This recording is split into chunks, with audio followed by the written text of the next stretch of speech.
ഞാൻ കാവ്യമാധവൻ്റെ കല്യാണ സമയത്ത് നമ്മുടെ നിഷാലും ചന്ദ്രയും അതുപോലെ തന്നെ കാവ്യമാധവനായിട്ടുള്ള കുറച്ച് വീഡിയോസുകൾ ഞാൻ വെച്ച് തരാം.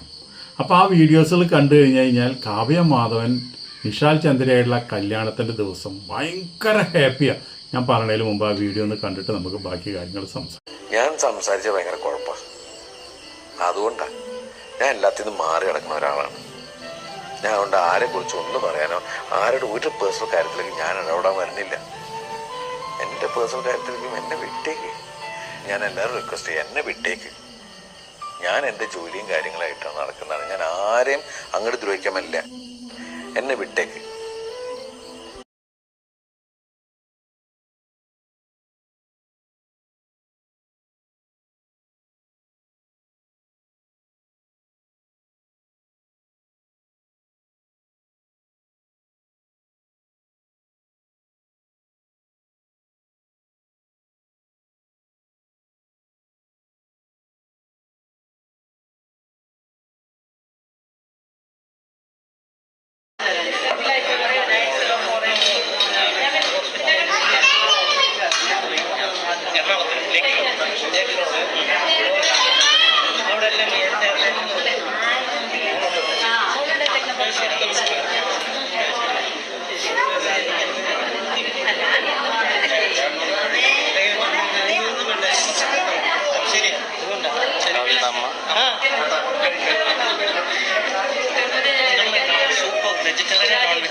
ഉണ്ടായിട്ടുണ്ടല്ലോ, അന്ന് ഞാൻ ഇതേപോലെ പ്രതികരിക്കണമായിരുന്നു.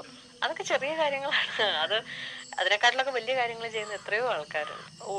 അങ്ങനെ ഒരു ഓർമ്മ മനസ്സിൽ കൂടി പോകാത്ത ഒരു സ്ത്രീയും ഉണ്ടാവില്ല എന്നുള്ളത് എനിക്ക് ഉറപ്പാണ്. പക്ഷെ അങ്ങനെ അനുഭവങ്ങൾ ഉണ്ടായ ഒരുപാട് പേരുടെ കാര്യങ്ങൾ എനിക്ക് അറിയാം. ദിലീപേട്ടൻ പറഞ്ഞു ചേച്ചിയുടെ കൂടെ അഭിനയിക്കാൻ ഒരു അപ്പോൾ അതൊക്കെ കേട്ടില്ലേ, കണ്ടില്ലേ? അന്ന് നിഷാൽ പറഞ്ഞൊരു വാക്കുണ്ട്. അദ്ദേഹം പറഞ്ഞൊരു വാക്കെന്ന് വെച്ചിട്ടുണ്ടെങ്കിൽ, ഞാനും എൻ്റെ കുടുംബവും അനുഭവിച്ച മാനസിക പീഡനം, വിഷമങ്ങൾ, സങ്കടങ്ങൾ, ദുഃഖങ്ങൾ എല്ലാം ഇനി ഒരു ചെറുപ്പക്കാരനും ഉണ്ടാവരുതെന്ന്. എന്താണ്, കാവ്യ കല്യാണം കഴിച്ചതിന് ശേഷം 5 മാസം വരെ ഒരുമിച്ച് ജീവിച്ചുള്ളൂ. അതിന് ശേഷം ഇദ്ദേഹം പറഞ്ഞതാണ്. പക്ഷേ ഇത്രയൊക്കെ പറഞ്ഞിട്ടും കാവ്യ ഒരു അക്ഷരം മിണ്ടിയില്ല. പത്രക്കാരോടും മിണ്ടിയില്ല, ആരോടും മിണ്ടിയില്ല. അങ്ങനെ ഇനി ഈ ഗാർഹിക പീഡനത്തിന് വേണ്ടിയിട്ട് കേസ് കൊടുത്തത്. ആ കേസ് ഒരു 1.5 കൊല്ലം നിന്നു.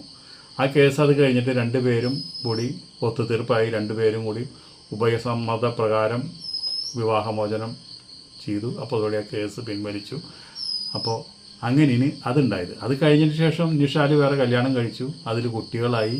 ആളിപ്പോൾ വളരെ ഹാപ്പി ആയിട്ട് ജീവിക്കുന്നു എന്നാണ് പറയുന്നത്. അദ്ദേഹത്തിൻ്റെ കുട്ടികളുടെ ആയാലും ഭാര്യയുടെ ആയാലും അദ്ദേഹത്തിൻ്റെ കുടുംബചര്യത്തിൻ്റെ എല്ലാ വീഡിയോകളും സോഷ്യൽ മീഡിയയിൽ അദ്ദേഹം ഇടാറുണ്ട്. അതിൻ്റെ അടിയിൽ ചെന്നിട്ട് പല ആൾക്കാരും മോശം കമൻറ്റും ഉണ്ട്, നല്ല കമൻറ്റും ഇടുന്നുണ്ട്. അതൊന്നും ആൾക്ക് വിഷയമല്ല. പക്ഷെ ആളത് നെവർ മൈൻഡായിട്ട് വിടുന്നത്. ഇതൊക്കെ കഴിഞ്ഞതിന് ശേഷം കുറേ കഴിഞ്ഞിട്ടാണ് ദിലീപ് കല്യാണം കഴിക്കുന്നത്. അന്ന് ദിലീപ് കല്യാണം കഴിക്കാൻ പോവാന്ന അന്നാണ് നമ്മളിതൊക്കെ അറിയണത്. ഈ ദൃശ്യമാധ്യമത്തിൽ കൂടെ അന്നാണ് നമ്മളിത് അറിയുന്നത്, ദിലീപ് കാവ്യനെ കെട്ടാൻ പോകണമെന്നുള്ളത്. അത് അറിയുമ്പോൾ ദിലീപിൻ്റെ ഒരു സ്റ്റേറ്റ്മെൻ്റ് ഉണ്ട്. അദ്ദേഹം പറഞ്ഞത് എന്താ വെച്ചിട്ടുണ്ടെങ്കിൽ, എൻ്റെ പേരും പറഞ്ഞ് കാവ്യയ്ക്ക് ഒരുപാട് അനുഭവിക്കേണ്ടി വന്നിട്ടുണ്ട്. ഒരുപാട് പ്രശ്നങ്ങളും കാര്യങ്ങളും അതുപോലെ തന്നെ ഇപ്പോൾ ഈ കല്യാണം തന്നെ വേണ്ടാന്ന് വെക്കേണ്ടി വന്നു. പക്ഷേ എനിക്കതൊന്നും അറിയില്ല. ഞാനിപ്പോൾ ഈ കാവ്യനെ കല്യാണം കഴിക്കാൻ പോണതിൻ്റെ കാരണം എന്താണെന്ന് വെച്ചിട്ടുണ്ടെങ്കിൽ എൻ്റെ പേരും പറഞ്ഞ് ഒരു പെൺകുട്ടിയുടെ ജീവിതം നശിക്കാൻ പാടില്ല. എൻ്റെ സഹപ്രവർത്തകയാണ്, ഞങ്ങൾ ഒരുമിച്ച് ഒരുപാട് സിനിമകളിൽ അഭിനയിച്ചുള്ളതാണ്. ഞങ്ങളുടെ സഹപ്രവർത്തകയുടെ ഒരു പ്രശ്നങ്ങളും ഇനി നാളെ അതൊരു ശാപമായിട്ട് എൻ്റെ തലയിൽ വരരുത്.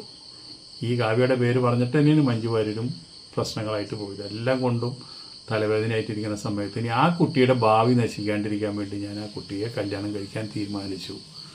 അതാണ് അന്നത്തെ പത്രക്കാരോട് പറഞ്ഞ ഒരു സ്റ്റേറ്റ്മെൻറ്റ്. ഞങ്ങൾ സുഹൃത്തുക്കൾ മാത്രമായിരുന്നു. ഇപ്പം എന്തായാലും എല്ലാവരും കൂടിയിട്ട് ഇങ്ങനെയുള്ള പ്രശ്നങ്ങളും കാര്യങ്ങളൊക്കെ പറഞ്ഞുണ്ടാക്കി. ഇനിയിപ്പോൾ ആ ഒരു കാര്യത്തിൽ കാവ്യയുടെ ഭാവി നശിപ്പിക്കരുത് എന്നുള്ള ആഗ്രഹപ്രകാരമാണ് കല്യാണം കഴിച്ചതെന്ന് പറയുന്നത്. അപ്പോൾ ഇതിലിപ്പോൾ നമുക്ക് ഒരു കാര്യം പരിശോധിക്കുമ്പോൾ ഈ കല്യാണ ആൽബത്തിൽ കാവ്യ ഭയങ്കര സന്തോഷത്തിലാണ്. എന്ന് വെച്ചിട്ടുണ്ടെങ്കിൽ ഒരു കാമുകനെ വിട്ട് ഒരു കാമുകി വേറൊരു ആളെ ആത്മാർത്ഥമായി സ്നേഹിക്കുന്ന ഒരു കാമുകി വേറൊരാളെ കല്യാണം കഴിക്കുമ്പോൾ ഉള്ളൊരു മുഖഭാവം ഒരിക്കലും കാവ്യയ്ക്ക് കാണാനില്ല. നിങ്ങൾ ഇല്ലല്ലോ.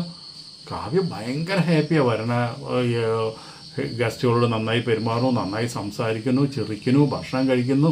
അപ്പം അങ്ങനെ ഒരു ഫീലിങ്സും അതേപോലെ തന്നെ ദിലീപ് പറഞ്ഞൊരു ഫീലിങ്സും കൂടി നമ്മൾ ഒത്തുവെച്ച് നോക്കുമ്പോൾ എവിടേക്കോ എന്തൊക്കെയോ പ്രശ്നങ്ങളുണ്ട്. പക്ഷെ അതിൻ്റെ യഥാർത്ഥ സത്യം എന്താണെന്നുള്ളത് നിശാലിനും കാവ്യയ്ക്കും ദിലീപിനും മാത്രമേ പറയാൻ പറ്റുള്ളൂ.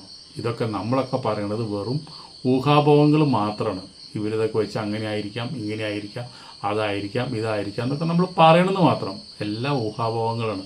പക്ഷേ ചില കാര്യങ്ങൾ നമ്മൾ ചില വീഡിയോകളും ചില ദിലീപിൻ്റെ ചില നീക്കങ്ങളൊക്കെ കാണുമ്പോൾ ദിലീപ് ശരിക്കും പറഞ്ഞു കഴിഞ്ഞാൽ ഒരു പാവം മനുഷ്യനാണ്. എന്ന് വെച്ചാൽ ഒരു സാധു. കാരണം എന്താ വെച്ചിട്ടുണ്ടെങ്കിൽ സിനിമാ നടനായിട്ട് ഇത്രയും ഒരു ഹൈറ്റ്സിൽ വന്നിട്ട് ഒരു അഹങ്കാരം എന്ന് പറയണതൊന്നും നമ്മുടെ ദിലീപിനെ പിടികൂടിയിട്ടില്ല. അതെന്താണെന്ന് വെച്ചിട്ടുണ്ടെങ്കിൽ വെറും നിസ്സാരക്കാരനിൽ നിന്ന് ഉയർന്നു വന്ന ഒരു വ്യക്തിയാണ് ദിലീപ്. അതുകൊണ്ടാണ് ഒരു അഹങ്കാരമോ ആരെങ്കിലോട് അസൂയോ കുശുമ്പോ അങ്ങനെ ഒന്നുമില്ല. ഒരു സ്റ്റേറ്റ്മെൻറ്റും മൂപ്പര് ഒരാളെ കുറിച്ച് പറഞ്ഞു നമ്മൾ കേട്ടിട്ടില്ല. ഒരാളെ കുറ്റം പറഞ്ഞു എന്ന് പറഞ്ഞ് കേട്ടിട്ടില്ല. അതാണിപ്പോൾ നമ്മൾ നേരത്തെ കണ്ടത്. ഞാൻ ആരെക്കുറിച്ചൊന്നും പറയാറില്ല, ഞാനൊന്നും പറയുന്നില്ല. ഞാൻ എന്തെങ്കിലും പറഞ്ഞാൽ അത് പ്രശ്നമാവും. ഞാൻ എൻ്റെ ജോലിയായിട്ട് ഞാൻ ഇങ്ങനെ ജീവിക്കണം, എന്നെ വെറുതെ വിടൂ എന്നാണ് ദിലീപ് പറയുന്നത്. സത്യം എന്താവട്ടെ, നമ്മൾ എല്ലാവരും മനുഷ്യന്മാരാണ്. എല്ലാവർക്കും ഒരു ഹൃദയം, ഒരു മനസ്സും ഒരു തലച്ചോറുള്ളത്. അനുഭവിക്കാവുന്നതിൻ്റെ പരമാവധി ഇപ്പോൾ ശിക്ഷ കിട്ടി ഒരു കുറേ നാൾ ജയിലിൽ വന്നു. അതിനേക്കാളും പീഡനമാണ് മൂപ്പര് പുറത്ത് അനുഭവിച്ചുകൊണ്ടിരിക്കുന്നത്. ഒരു മനുഷ്യൻ ഇത്രയും പീഡനം അനുഭവിച്ച് ഇപ്പോഴും ജീവിച്ചിരിക്കുക എന്ന് പറഞ്ഞാൽ തന്നെ വലിയൊരു അത്ഭുതമാണ്. അപ്പോൾ അതുകൊണ്ട് പാവം ദിലീപ് എങ്ങനെയെങ്കിലും ജീവിച്ചോട്ടെ. എന്തെങ്കിലും പടങ്ങൾ ചെയ്തോ എന്തെങ്കിലും കാര്യങ്ങളൊക്കെ ചെയ്തോ എങ്ങനെയെങ്കിലുമൊക്കെ ജീവിക്കട്ടെ. ഒന്നുമില്ലെങ്കിലും 1-2 കുട്ടികളിലൊക്കെ അച്ഛനല്ലേ. അപ്പോൾ അദ്ദേഹത്തിനുണ്ട് ഒരു മനസ്സ്, ഒരു കുഞ്ഞു മനസ്സ്. അദ്ദേഹത്തിന് ഇതുപോലെ ഒരുപാട് ഇങ്ങനെ ആക്രമിക്കുന്നതിലും എനിക്ക് അഭിപ്രായ വ്യത്യാസമുണ്ട്. എനിക്ക് ദിലീപൊക്കെ ഒരു കാലഘട്ടത്തിൽ ആ കോമഡി പടങ്ങളൊക്കെ വരുന്ന സമയത്തൊക്കെ ദിലീപ് എനിക്ക് ഒരുപാട് ഇഷ്ടമുള്ള ഒരു ആളാണ് ഞാൻ. അതുപോലെ തന്നെ ദിലീപ് ഫൈറ്റ് പടങ്ങളിൽ അഭിനയിക്കണമല്ലോ, അതുപോലെ തന്നെ സെൻറ്റിമെൻറ്റ്സ് പടങ്ങളിൽ അഭിനയിക്കലോ, അതിനേക്കാളൊക്കെ ഇഷ്ടം എനിക്ക് ദിലീപിനെ നമ്മുടെ എല്ലാം മറന്ന് ചെറുക്കുക ദിലീപിൻ്റെ പഴയ പടങ്ങൾ ഇപ്പോൾ കാണുമ്പോൾ. അതുപോലത്തെ പടങ്ങൾ വരട്ടെ എന്ന് പറഞ്ഞുകൊണ്ട് നമുക്ക് അധികമൊന്നും പറയാനില്ല. അടുത്ത വീഡിയോയിൽ നമുക്ക് കാണാം.